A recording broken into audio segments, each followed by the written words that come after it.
kufanya nini? Kiongozi huyu anatuongoza, tunaenda wapi?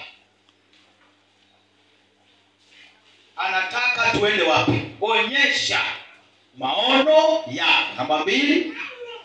Hapo onyesha maono yako. Kitabu cha Kutoka sura ya 3 na mstari wa 3. Kitabu cha Kutoka 3:3. Hata Musa akasema nitageuka niyaone maono haya. Maono yako ukishayaona kama kiongozi, waonyeshe watu, onyesha maono yako wapi unapotaka kuelekea. Musa alipoona yale maono akajua kwamba huyu ni Mungu, na akasikia sauti ya Mungu, na akaelekea kule Misri, na akajipanga kwenda kule Misri. Ndugu zake wakajua wanaenda Misri. Ndio maana kina Haruni wanajua kwamba sasa huyu anaenda Misri. Sasa huyu tunaenda naye Misri. Kina Miriam sasa huyu tunaenda tena Misri. Japo kwa ndiko walikozaliwa, lakini wakarudi tena. Kutoka 3:3. Kutoka 3:3. Karibu msomaji. Kutoka 3:3 nayo inasema. Ndio. Musa akasema, "Nageuka sasa nione maono haya makubwa." Na sababu kijiti hiki hakiteketei. Musa aliona maono. Na alipoona maono kuishia pale, safari yake ikaelekea kule Misri. Akawaona watu ambaye ni maono ambaye ameona. Kijiti kinawaka moto. Kijiti hakiteketei. Akasema nitageuka nione maono haya. Kiongozi kubali kugeuka. Kiongozi kubali kufanyaje? Kubali kugeuka. Kubali kujirekebisha. Kubali kugeuka. Geuka. Na hapo kuna jambo lingine aliambiwa kwamba vua viatu. Kiongozi pia vua viatu. Uovu, uchafu, maneno mabaya, kiongozi vua. Na tunaposema hapa kila mmoja ni kiongozi. Sisi naongea na mchungaji kiongozi, au anajisema mwenyewe maana mimi ni kiongozi. Hata wewe ni kiongozi. Wewe ungeuke dereva mwambie wewe ni kiongozi. Wewe ni kiongozi. Mwambie wewe ni kiongozi. Wewe ni kiongozi. Kesho utakuwa mzee wa kanisa. Utakuwa mchungaji. Utakuwa mwinjilisti. Utakuwa mtume. Bwana sauti kubwa. Utakuwa mtume. Utakuwa mwalimu. Utakuwa askofu. Utakuwa kiongozi WI jimbo. Bwana Yesu asifiwe sana. Hebu mpigie Yesu makofi. Onyesha maono yako. Kiongozi lazima uonyeshe maono. Sio leo na unatangaza hili, kesho unatangaza hili. Wiki moja ukatangaza mambo matatu, hawajui watu unaelekea wapi. Umepangua lingine ukapanga lingine. Ile uliyotangaza Jumapili ukalipangua Jumatatu ukatangaza lingine. Au Jumanne ukatangaza lingine. Jumatano ukatangaza lingine. Kila siku onyesha maono yako. Tunalenga kitu gani? Wapi tunaelekea? Wewe ni kiongozi. Bwana Yesu asifiwe sana. Herufi nyingine inaendelea nini? Jambo la 3. Nini? Eni. Nyoosha njia zako. Eni. Maana yake nyoosha nini? Nyoosha njia zako. Nyoosha njia zako. Nyoosha njia zako. Nyoosha njia zako. Nyoosha njia zako. Nyoosha njia zako. Mithali 16 mstari wa 25. Sikiliza nikwambie. 16:25 kitabu cha Mithali. Nyoosha njia zako. Kiongozi, nyoosha njia zako. Kwa nini nasema nyoosha? Kiongozi atakuwa kwa mkweli. Tuko pamoja? Yaani mwambie mtu jambo la ukweli unalolijua. Hata kama linauma, amekukosea, mwambie. Juzi amekukosea, nyoosha njia zako. Kwa watu sema kweli, lakini kwako hakikisha kwamba kona. Yaani njia zinazoonekana kwako nzuri, halafu kwa Mungu ni mbaya, hizo hazitakiwi.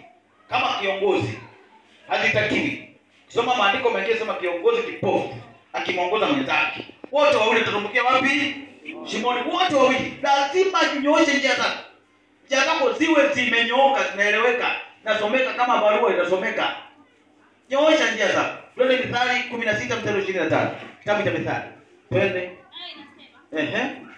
Iko njia ionekanayo kuwa sawa machoni kwa mtu. Lakini mwisho wake ni njia za mauti. Bwana Yesu asifiwe sana. Mimi nilikuwa naona kama Bahati ana chati, kumbe anasoma. Naona nitaka nione kwamba anakosea, naona anasoma vile vile. Bwana Yesu asifiwe sana. Kumbe ana simu, ana Biblia kwenye simu. Bwana Yesu asifiwe sana. Kiongozi, nyoosha njia zako. Kiongozi wewe mkweli. Yaani usiwe na kona. Kuna watu wengine hawataka kutembea watu wawili. Yeye kila kitembea njia zake yuko peke yake. Anaenda mtoni kwenye maji peke yake. Anaenda kwenye kuni peke yake. Anaenda gengeni peke yake. Peke yake. Na hata mkidoa kanisani yeye anawahi mapema, nyewe bado mko mbali hatua 8 kaja unakimbia nini? Nyoosha njia zako, unakimbia nini? Unawahi wapi?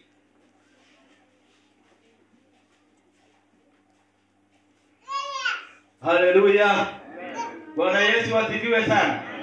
Kiongozi anataka kunyosha nini? Biblia inasema kwamba iko njia ionekanayo kuwa ni sawa machoni pa mtu, lakini mwisho wake ni njia za mauti. Nyosha njia. Njia zinatakiwa kunyooshwa, manake ni njia ambazo tumepita, hazina ukweli. Kuna mambo mengine unashindwa kuhubiri. Kuna mambo mengine unashindwa kuongoza kama kiongozi kwa sababu wewe huyafanyi. Hivi kwa hiyo utahubiri haya? Amen. Utahubiri haya. Kama wewe kwenye maombi ya kufunga hujali kabisa, itafikia sasa uhubiri habari ya kufunga na kuomba. Unaweza kweli? Kwa kiongozi, nyoosha njia zako kama kiongozi. Kiongozi anatakiwa yumbe namna hii. Amen. Yaani kiongozi anatakiwa kwa maneno mengine aingie kwenye sehemu mbalimbali, anyoshe njia zake. Angalie, yaani ni kuchungulia, unafanya hivi maana yake unachungulia, hapa ni sawa au sio sawa? Hapa ni sawa. Unachunguza katika uongozi wako. Hebu twende Ayubu hapo. Twende Ayubu, kitabu cha Ayubu. Kitabu cha Ayubu sura ya 3, sura ya 37. Ayubu 37:12. 37:12. Mstari mmoja hivi. Kiongozi, nyosha njia zako, lakini pia hebu pekua uone. Yumbishwa afu uone kwamba wewe ni nani na ukoje. Ayubu 37 mstari wa 12. Hebu twende. Maandiko yanasema, nalo ugeuzwa huku na huku kwa uongozi wake, ili afanye yote atakayo yaagiza. Naye ugeuza huku na hebu rudia tena. Mstari huo mmoja. 37:12 maandiko yanasema. Ndio. Nalo ugeuzwa huku na huku kwa uongozi wake. Huku na huku.